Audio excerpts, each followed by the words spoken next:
What is wealth for you?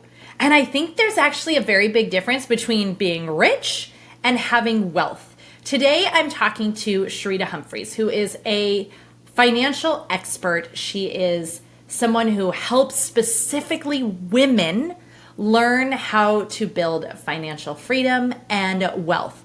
And we're going to have a conversation about what wealth really is and how we get there no matter where we're at. And I love that Sharita is someone who has been both places. She will share this, but she has been rock bottom, where she literally was homeless with two kids, all the way to having financial abundance, time freedom, financial freedom, being named the 2020 National Financial Educator of the Year. I mean, how incredible is that to go from homeless to the 2020 National Financial Educator of the Year? She took control of her money. She got it to work for her, and she learned how to get over the fear, how to get over the fact that she didn't know anything about how to be financially smart, and she shifted everything. So let's jump into this conversation and truly learn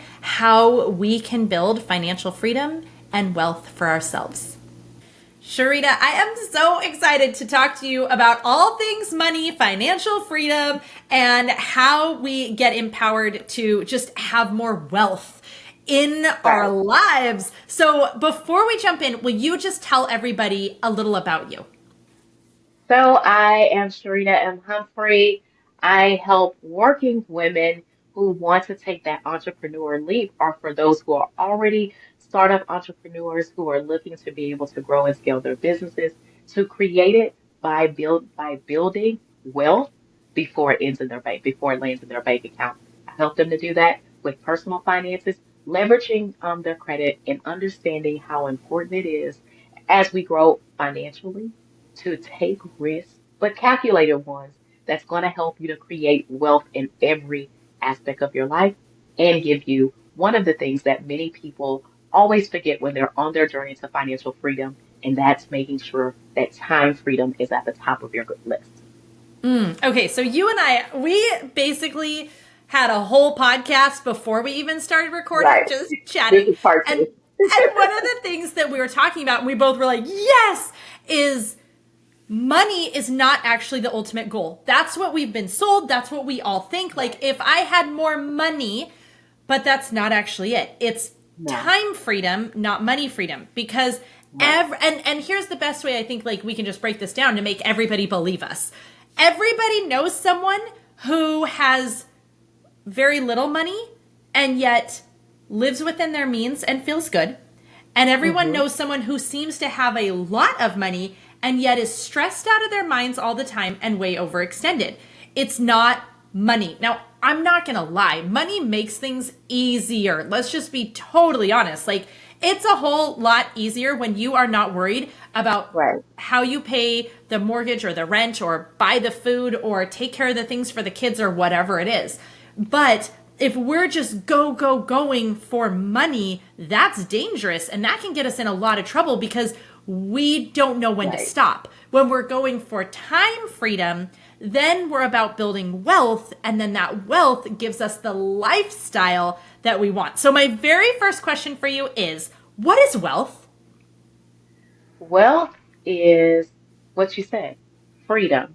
But it's not just in a way that most people think. They're like, okay, if I had $1 million, if I had $10 million, if I had 100 million, if I had millions like Warren Buffett, Jeff Bezos, and Charlie Munger, then I'm wealthy. But guess what? I have clients who make under six figures and they feel wealthy because they are able to have time freedom because they're managing and staying within their means, inve- taking calculated investing risk, speaking with their wealth team because every one of us should have a wealth team. We should be making sure that tax planning is important because Yes. that's important. Understanding how important that is. Someone doing your taxes and someone tax planning is not the same thing and is not a wealth component. So number two, understanding that your wealth number, your wealth number is going to look different from everybody else. It's almost like your fingerprints. Different DNA, different wealth number. So understanding, think about this. I had the privilege of going to Warren Buffett stakeholders meeting this year.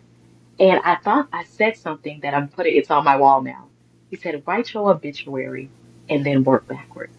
So that way that you know that you create the life that you've always dreamed about and the legacy of wealth that you're happy about, even before, even while you're still here. I thought that was profound. Yes. So one of the things is, what does your golden years look like? What is it that you desire to do? And then put a number on it. How much do you need to feel comfortable to retire? And then put a date on it. I know my retirement date. I have a lot of opportunities that I want to do. So I put a date on my next level of retirement because anybody knows that once you have time freedom, then there's no way you're just going to sit at home. Because a lot of people say, if I have more money, then I can just relax. But guess what? I can tell you something. You're going to get bored very fast because you know Very, why? very fast. You are going to get Very bored. fast I'm because telling you, most it's not. people, yes, you're going to get bored. You know why? Yes. Because most of the people that you know are still working or they're running their businesses. So you're going to need something else to do. And there's another dream. Yes, your goal, you're like, if I hit $1 million, that's it. Guess what? We see people hit $1 million all the time, but they're still doing more things. You know why? Because there's still more dreams, there's still more desires, there's still more aspirations inside of you. So that's why it's important to know your wealth number. Don't base it off social media, your friends, people that you know, where you are right now, because guess what? That can certainly change. Life is day to day. So figure out what does your wealth number look like and know that it's okay to adjust on the way. Well, remember, wealth is a journey, not a sprint. You need benchmarks and milestones to let you know that you're on the right path. And let's be honest. We all, just like traffic, we see a little road jam and we detour. Same thing with building wealth. Don't beat yourself up. Know your wealth number. Make sure it's somewhere where you can see it. Because one of the things is that what stays important to us, if we see it, we believe it. If we Mm, see it, we believe it. So I have my wealth number and everywhere I can see it. I see it daily. But I don't let that number determine how my day is going to be. I know that sounds crazy because sometimes is we can get so driven by the number without enjoying the experiences of getting there and enjoying the journey. So understanding that you know your number, it's concrete, it can change. You can, you may, and you may take some detours. You're gonna hit some benchmarks and milestones, but enjoying the journey of wealth, not just running the race or being on the hamster wheel to make the number happen. Because guess what? You're gonna get there, and then you're gonna be like, I didn't really enjoy this. right. Did you Right. take the moment? Did you take the small wins and enjoy them? You've knocked off this. You're one step closer. So, and then lastly, letting you know that you, guess what? Even if you come short of your wealth number, that it's okay. Because guess what? There's still more for you to be able to figure out and to know that if you don't hit your wealth number trying to do it on your own, and wealth is not built alone. Okay? Wealth is number three. Wealth is not built alone. Having a wealth team, someone who understands tax planning versus someone doing your taxes. Those are not the same things. Wealthy people tax plan. So start doing things that wealthy people do. Wealthy people know that money is not the end all be all, that it's a transfer vehicle, Mm. but it's not the thing that's going to make your life happy. And I know some people are like, well, let me just get wealthy and see for myself. We see a lot of wealthy people. That does not mean they're not all happy because guess what? Life is more than money. Make Use your money to make memorable experiences, and that's going to keep you wealthy on your journey. I love that. I think there's a difference between wealth and rich. And that Right. sounds a little weird, but I really do think there's a big difference between those who are wealthy and those who look rich. Looking rich Ooh, I like is that. about the aesthetic, right? It's about I Right. want to show that I have all the things. Not that there's anything wrong with that. I am going to just confess right now, I'm bougie. Okay, I like my nice things. I will admit it. That's just it. I've been that way my whole life, you guys. My entire life. Even as a little girl, when everyone else would be like, can we go have hamburgers? We want to go to McDonald's. I'd be like, I'd like a nice steak. I have always known who I am. But I have learned over the years, and as I'm, growing in my financial understanding and becoming more knowledgeable, that there are people who, you look at them and you're like, oh, they're rich. They got the house and the cars and the toys and all these things. Mm-hmm. But they're doing it in a way that is hurting them. They are stressed out of their minds because they are too leveraged when it comes to all their expenses. And then there are those who are wealthy. And I have many friends where you have no idea how much money they actually have. No one knows. And they are sitting on an insane amount of money. And it is not obvious because they don't live it flashy. Now, I'm going to say I'm somewhere in the middle, right? Like, I do love a little bit of my flash, but I'm also trying to be wise and build wealth, not temporary, I look rich, but it's at the detriment of my family, of my future, of my health, and all those things. So I think that just understanding each of those things, I heard somebody once say, I'm going to butcher this, but it was it was essentially that they considered wealth for every month you didn't have to work.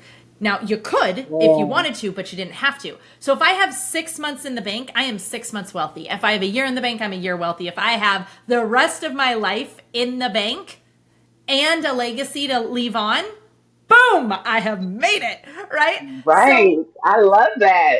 I do too. I've never forgotten that. And I've always been like, yes, that is what I want.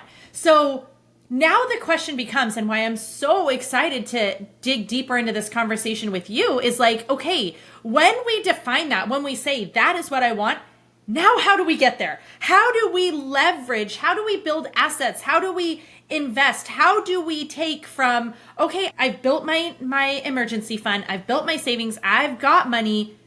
Now, what do I do with it? And I think we also have to talk about how do I get over the fear of doing something with it and not, just keeping it in our bank accounts.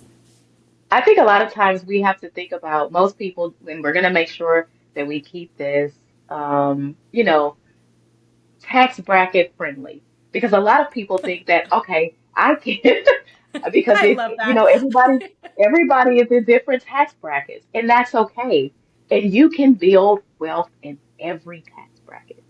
And so a lot of times most people are like, well, I can't do anything to build wealth. I'm just trying to keep my head above water. But just like you said, just imagine if you just took a list and just said that that one small bill, I'm gonna try to get ahead 1 week, 1 month, 2 months, Yes. 3 months. That's how I started.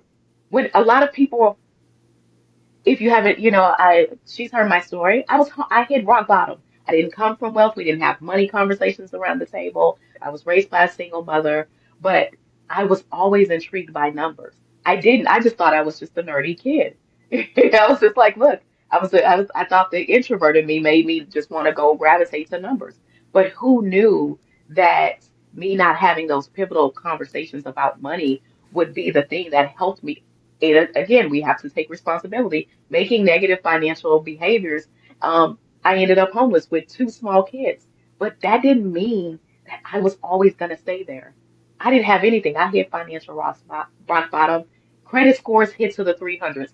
I'm still trying to figure out if somebody else, if you're bold enough, please comment or share with us so I won't feel alone because I hit 300s. My credit scores were in the low 300s. So when I say that I hit financial rock bottom, not even no banking institution was going to lend me anything. I didn't have anything, but one of the things that I did have and that I want to be able to give to everybody listening, the one thing that builds wealth is you plus hope. So good. Because one of the things is if you don't lose hope in you, and then guess what? That's all it takes. I didn't lose hope in me. Even those, the banking institutions, the creditors that I owe, they counted me out. I did not count me out. I still invested into me, even when I didn't have money. Because the one thing that's free is learning in the library. Those two L's help me to avoid future L's, losses. Oh, that's so And good. so I I will love tell that. you, yeah. So I tell people, no matter what tax bracket that you're in, is to know that you can build from where you are, and that you first have to know your numbers. I'm not asking you to be a CPA if that's not. I'm not asking you to be an accountant. Hire professionals if that's not your area of expertise. But you do control where your wealth starts and how it ends by just knowing what's going in and what's coming out. Doing something as simple as looking at what did you spend last week, last month, and comparing it to what you did last year. You would be surprised if you were just to sit with yourself. And I like to always tell people, date yourself, date your money.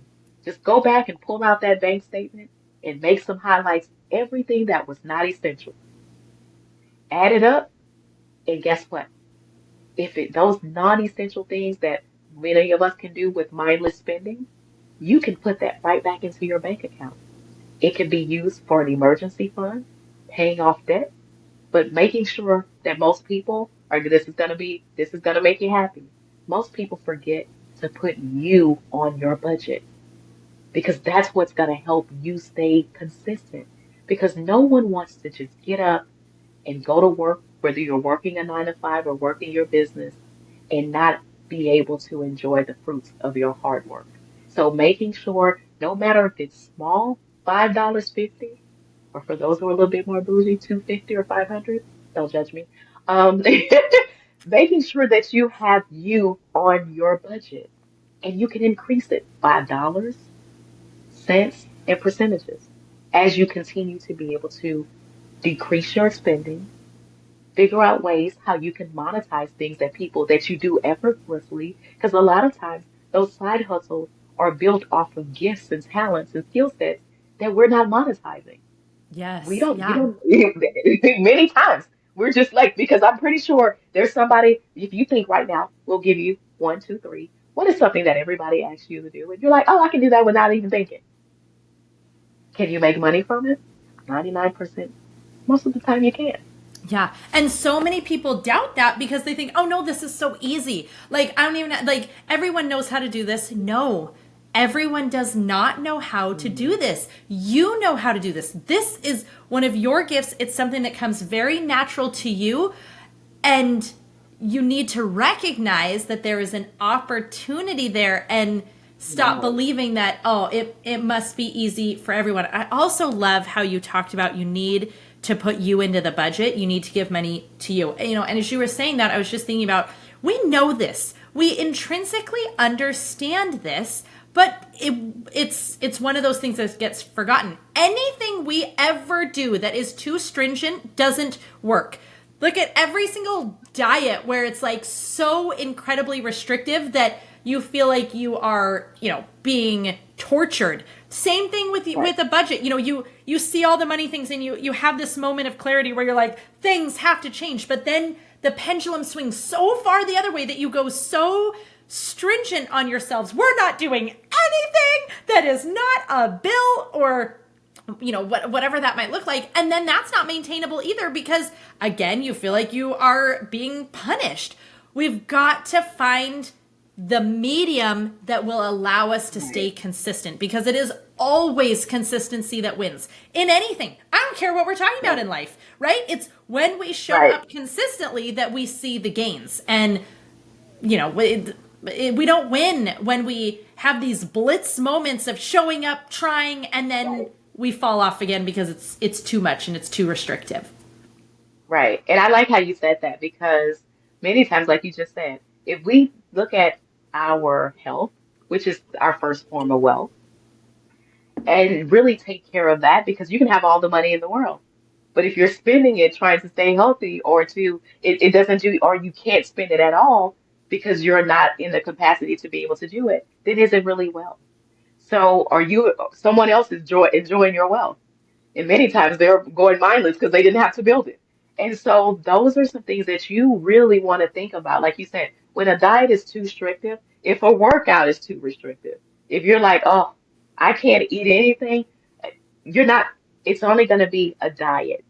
A diet and a lifestyle is just like you managing Yes. your money and building wealth. So good. And It that's the can't be key. so restrictive. That's the key. We are not looking for a diet. And I use that with like finger quotes because whether we're talking about our financial goals, we're talking about Hmm. our physical goals, we're talking about even our growth goals, our educational goals, right? Like it Right. can't be a diet mentality. It has to be a lifestyle mentality. Oh, I cannot wait to keep unpacking this. We are going to jump right into the answer in part 2. So go ahead and click to listen to part 2 right now.